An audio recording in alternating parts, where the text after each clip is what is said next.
5 legal electrocutions in one day is a record for South Carolina. The record still holds? I don't know, but it was a record. It was a record on that day. It's too late to get to overturn the conviction, huh? It's never too late. Clear their names. We can still clear their names.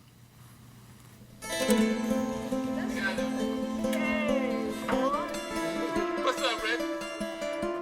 How you been, man? After our interview, Tom assembled his family so that we could tell them about the case. Tom's 89-year-old father, Hercules Joyner, was present.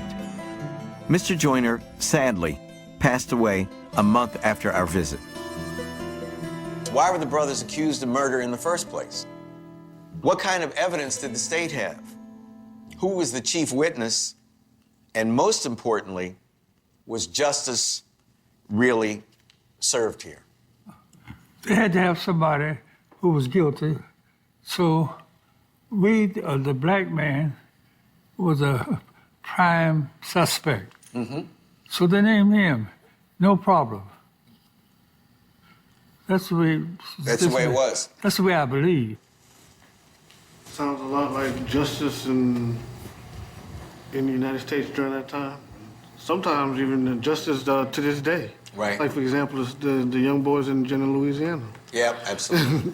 Absolutely. Some things change. And a lot of things stay the same. Some things stay the same. Can you imagine what it must have been like for Ruth to keep this story a secret? The fact that this happened to her when she was a teenager, I think was a silver lining that made her even more powerful and stronger as a person, because she turned out to be a tremendous businesswoman.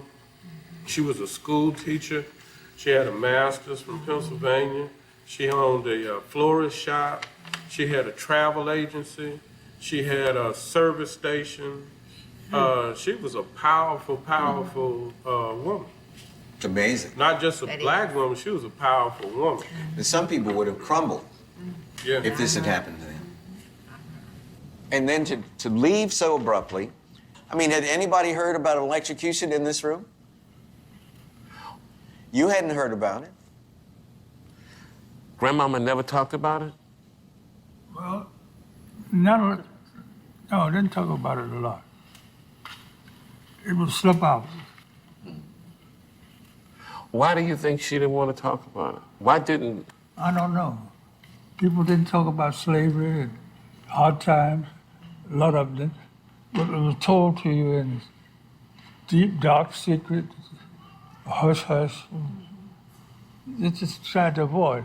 Because she was ashamed, or was she fearful of her life? I don't know what was behind or the motive, but you just didn't talk about it. But imagine her walking around with this story inside her and not telling anybody. That must have been very tough, don't you think?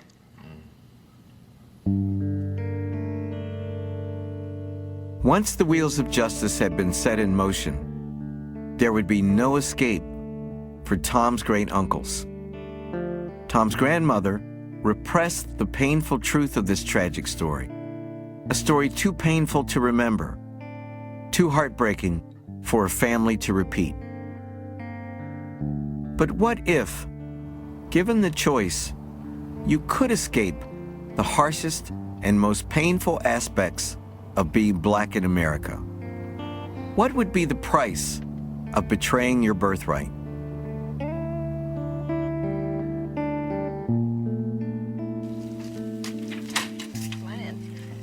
These are my parents. Might have been at my college graduation. This was my dad's favorite photo of my mom, my brother, and me. But I think that looked like the family he always wanted to have, that photo. You know, I never met your father. Well, I think you guys would have had a lot to talk about.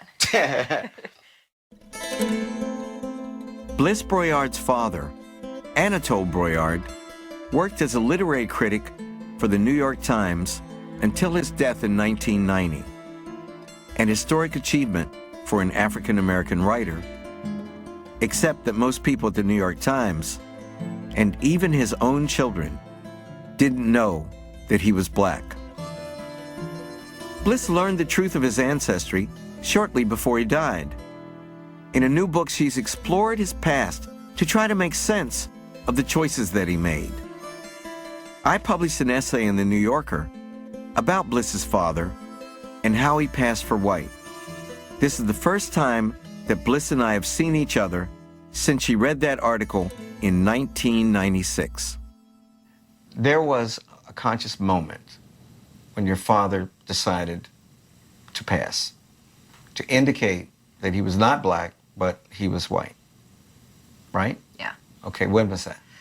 Well, the first record that I could find was when he was 17. He went to the Social Security office to fill out an application for a Social Security number. And if you can see here, question number 12, color. It's a little hard to read. It says white, Negro, and then other. Oh, wow, look at that. So- White is checked, Negro is crossed out, and then Other. other. There's a C, It's a C. which could stand for Creole, Oh, right. Or Colored. right. hard to know.